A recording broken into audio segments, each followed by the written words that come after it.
What's up, y'all? Welcome back to my YouTube channel. If it's your first time here, my name is Amber, and in today's video, I'm going to answer a question from one of my subscribers, because girl, you sounded really desperate in this comment, and after reading your comment and seeing your question, I totally get it. I understand why.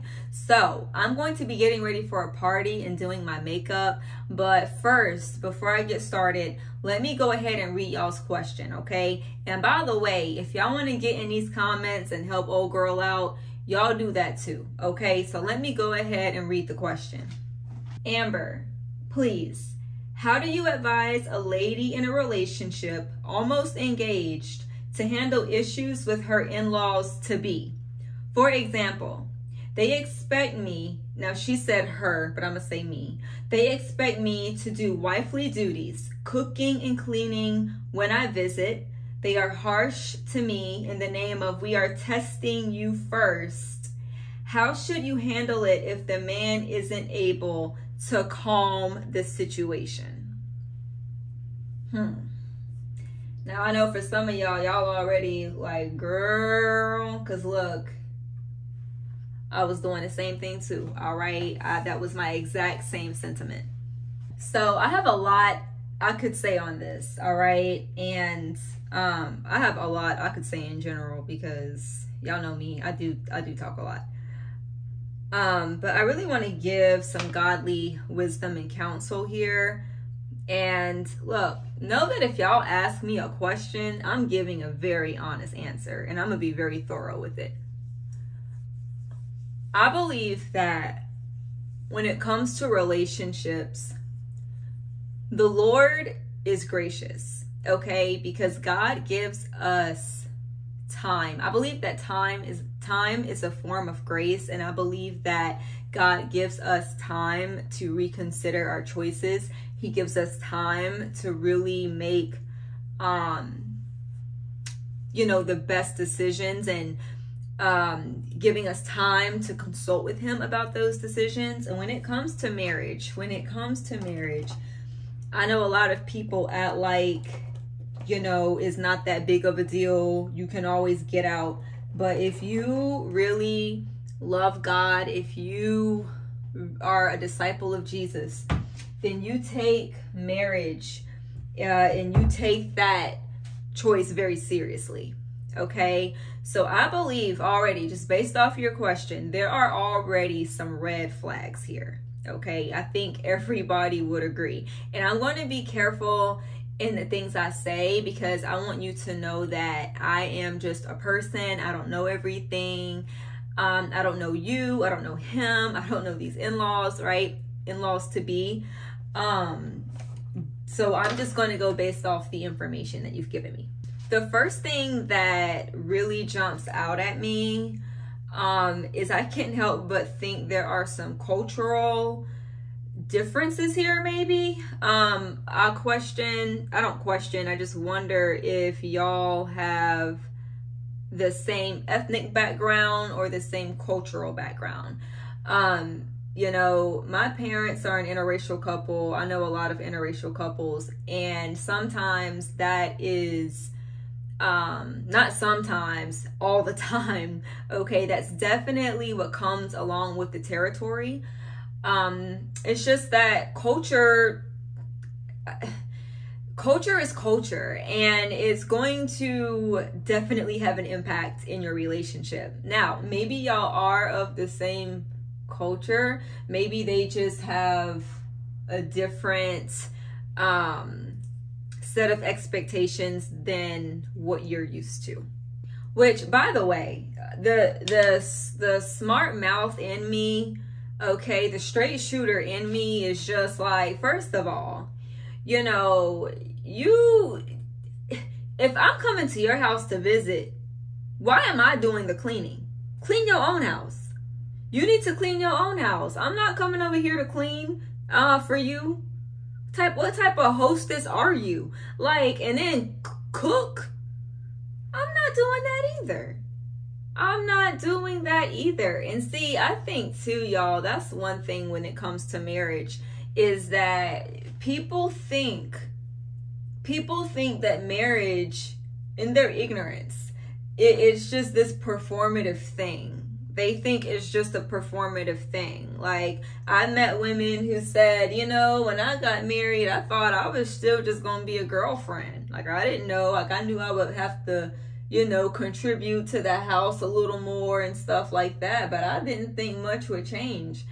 No, like, marriage and being a wife is so much more than these wifely duties, okay? And I'm going to talk about that a little later. But I think you really need to be careful, and I'm not going to say your name just out of respect, but girl, I will say you need to be very, very careful, because I believe you're being shown a glimpse of your future, okay? If they have the audacity to treat you this way now, and you're just a girlfriend, girl, I can already tell you it's going to be one of those things, because I can already tell they do not respect boundaries. And if you continue in this and you end up getting married to this man and joining his family, they're not ever going to respect your boundaries. They're not. Because as soon as y'all get married, they're going to be demanding that y'all have children. And then they're going to want to question your parenting. They're always just going to question you, girl. They're not going to give you a break. You know what I'm saying? The only person who should be testing you in any way in this whole thing is your partner. So I find this to be highly and very disrespectful. But that's just my opinion. That is my opinion. Now, when it comes to your partner, okay, if he's not able to calm the situation, girl, that means he's not able to put them in their place. Okay, I think maybe he's in a situation where he's trying to appease all of you, right? Because he's the common denominator. I think he's trying to appease everybody. He wants everybody to be happy, you know, but he's not really able to, like, when you say he's not able to calm the situation, what that really means is he's not able to protect you. And as a husband, it's his job, it's his duty, and it's his role to protect you. Okay, when he stands before the Lord, whether he's married to you or any woman, he's going to have to give an account to how well he protected you, how well he led you. Because what he's doing is he's allowing you to be disrespected. Once again, I'm just saying this based off of the information that I've been provided. So, you know, if this is a man that you want to marry and you want to spend the rest of your life with, you know, that's great. But y'all, a conversation needs to be had. I am a fan of pre-engagement counseling. Okay, before you even get the ring, before you even get the ring, there is nothing wrong with go ahead and starting counseling. I think that is wise, and it also can save you some money and problems too in the end. But I think that is worth entertaining, because, you know, and this is the thing. I forgot to put on my primer, y'all. It's okay. I'm gonna pass. This is the thing too. I have learned to have grace for men in this area, because this is a new muscle that they have to exercise as well. I imagine that it's very difficult and hard for a man to have tough conversations with his parents that he's never had to have before. And just because it's hard doesn't mean it's avoidable, right? No.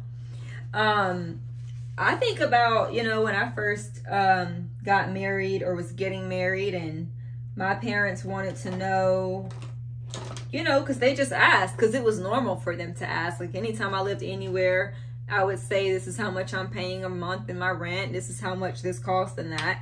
And so when I got married, you know, they had those questions. But, you know, my husband was just like, and I agreed, you know, he was like, look, that's something that just needs to stay between us. And I said, you're right. And so I had to tell my parents, not in a rude way, but if they would ask certain things, which I would say my parents caught on very quickly. This did not become a thing. But if they ask something, you know, I would say, well, John doesn't really want us, you know, to disclose that. And they say, oh, okay. That's my parents. Not everybody's parents are like that. But, you know, when you're about to get married, y'all, there's just a lot of things that come along that you're just not used to. And so I do have, give me 1 second. I can't find my brush. So yeah, I do have a level of compassion for him because maybe he's never had to do this before. But hey, you know, you gotta grow up. This is part of maturity. This is part of preparing to have your own family one day and being a husband. For you, you know, becoming a wife. And I think that it sounds to me like you're doing the best you can to be respectful to his parents out of the love and respect you have for him, which is great. Because honestly, all it would take for me is one visit to see what they're trying to do, and I'm not going back. Okay? No, we can, I stay at our hotel, you go stay with your mama and daddy. I'm not doing that. All right? Because I don't know what they think this is. All right? Because if I'm coming to your house and you got me cleaning and cooking, that means you paying. That means you're going to be paying me some money. All right? Because this ain't, I am not a slave. All right? I am not doing that. And for those of you who are new, I didn't say it, but I'm going to say it now. I'm not a makeup artist. So if y'all see me doing some stuff and y'all trying to figure it out, and girl, what? Look, this is my own creative process, right? Makeup is a form of art, correct? Okay, so this is my creative process. This is what I do. It works for me and I like it. So I do want to say, like, no season of engagement is going to be perfect. There's no perfect couple. What you're experiencing is normal to a certain degree. But hey, we have to decide as women what we're willing to tolerate and what we're not willing to tolerate. And, you know, like I said, he needs to be able to protect you. And that's a learning curve if he's never had to do that before for anybody else. So keep that in mind. But remember, the choice is yours, girl. The choice is yours. So take a step back, pray, talk to the Lord. Of course, always, always, always involve God in your relationships. Always seek the Lord. Get his approval, okay? Because I tell you what, you don't want to marry somebody and have a miserable marriage and a miserable life, all right? If the Lord is trying to show you something isn't right, if you feel like he's trying to get your attention, please, please, please just be obedient, okay? Be obedient to him, even if you do not understand. Just be obedient and say, Lord, I might not understand, but I do trust you. And I'm telling you, he's going to look out for you every time. He will. You know, ladies, there are guys when I was single that I was just telling a friend this yesterday, which is crazy. But there are men, you know, when I was single, I really liked, and, you know, these, some of these guys, you know, I would consider to be very strong Christian men at that, you know, and I just thought that, they would make a great husband and great fathers one day. And I really, you know, liked them a lot, but it didn't work out. And I used to feel rejected a lot as a single woman. I felt like I was just never good enough for anyone. And I always felt like I was just so weird, which, let's be honest, I was. But I just always felt like I was not desirable. And, you know, looking back though, the way I saw some of these men, like who they grew to be, you know what I'm saying? I'm so grateful. I am so grateful that God closed those doors. And when I met my husband, you know, we were friends for a long time.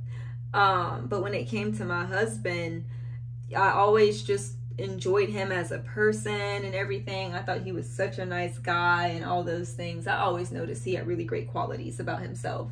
But yeah, looking back and seeing who I am today, I'm like, wow, God, like you really knew what you were doing, because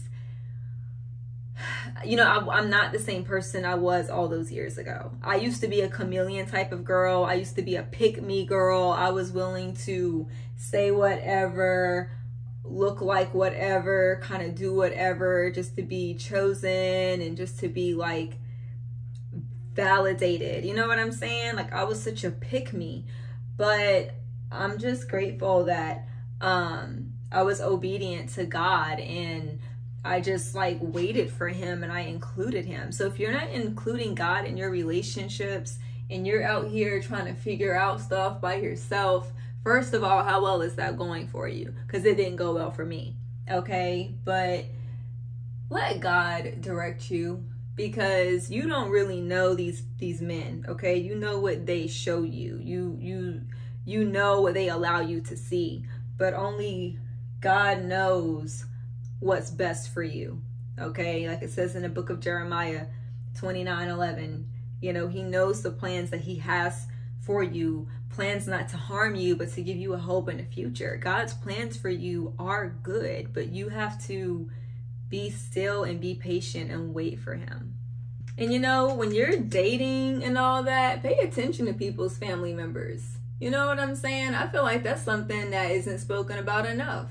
Pay attention to these people. Pay attention to them. You know, sometimes, and I'm not saying that depending on how their family is or who they are should, you know, I'm not saying that you should run for the hills if you don't like what you're seeing or hearing or whatever. But you know what I'm saying? Just be prepared. That's why I don't understand when people, and this is not any shade to nobody. If this is you, girl, don't come for me. I'm just sharing my thoughts. But when people get engaged first and then they meet each other's families, no. Because when you get married, you're not just marrying a person, baby. You marrying the whole clan. Okay, you about to have these people's last name. When you go out in the streets, if you got a certain last name, people are going to be like, oh, you related to so-and-so? And baby, that's either going to be a good thing or a bad thing. All right, y'all better stop playing. So I don't understand when people do stuff like that, because I need to see what's going on before I commit to this. You know what I'm saying? Because if I have children with this person, these kids might be acting like y'all. What y'all got going on? Let me see first. I wish y'all would. So, you know, I don't understand that type of stuff. Like, to each his own, but that's a real risk right there. You know what I'm saying? I don't know. Because you know it's embarrassing, and I know people this has happened to, and I feel bad for them. But like, when you done made your announcement, you getting married, you done got the engagement shoot, you done did all that, and then you realize this ain't it. And there's so much I could say on the topic of premarital counseling and, you know, things to consider before you get married. So if y'all want me to talk more about that in the future, just let me know. But my makeup's pretty much done, so I'm gonna go ahead and get out this door because I'm already late. But thank y'all so much for watching. The girl with the question, I hope this was helpful to you. And like I said, if anybody has any other thoughts or opinions, feel free to leave that in the comment section. If you are new here and you have not subscribed, go ahead and click that subscribe button, and I will see y'all next time. Take care.